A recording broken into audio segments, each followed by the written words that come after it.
विगत छत्र विगत सरकार समय भाग चाषी उपरे बहु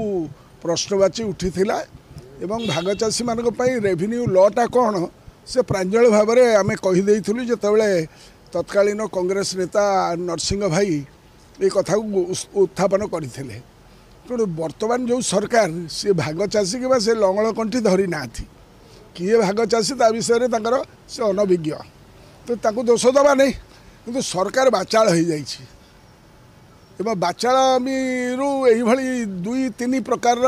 माने आंसर दौरान एवं मुलतवी प्रस्ताव आणुंट लुचिकी पलाउंट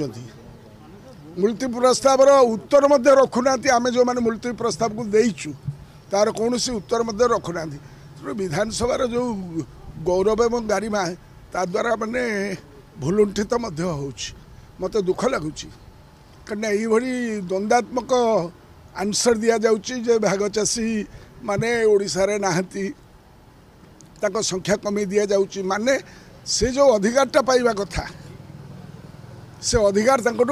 छड़े नबार व्यवस्था करा जाउछि तेणुक सरकार जो बाचालामी से बाचालामी आ द्वारा परिलक्षित होउछि एवं विधानसभा सेटा होउछि सेटा अत्यंत दुखदायक घटना मु निवेदन करी मुख्यमंत्री ए विषय रे तांकर मंत्रिमंडल जी अच्छा उपमुख्यमंत्री तांको कहिबे जे सठिक उत्तर से दियंतु एवं ता अप्रोप्रिएशन बिल आगुरु दियंतु तादर आम जापर कौन प्रावधान कर ब्रीच प्रिविलेज अच्छी तेणुक जदि संशोधन करेंगे गृहर नेता मुख्यमंत्री ता उपरे सठिक उत्तर आणिकिना दियंतु।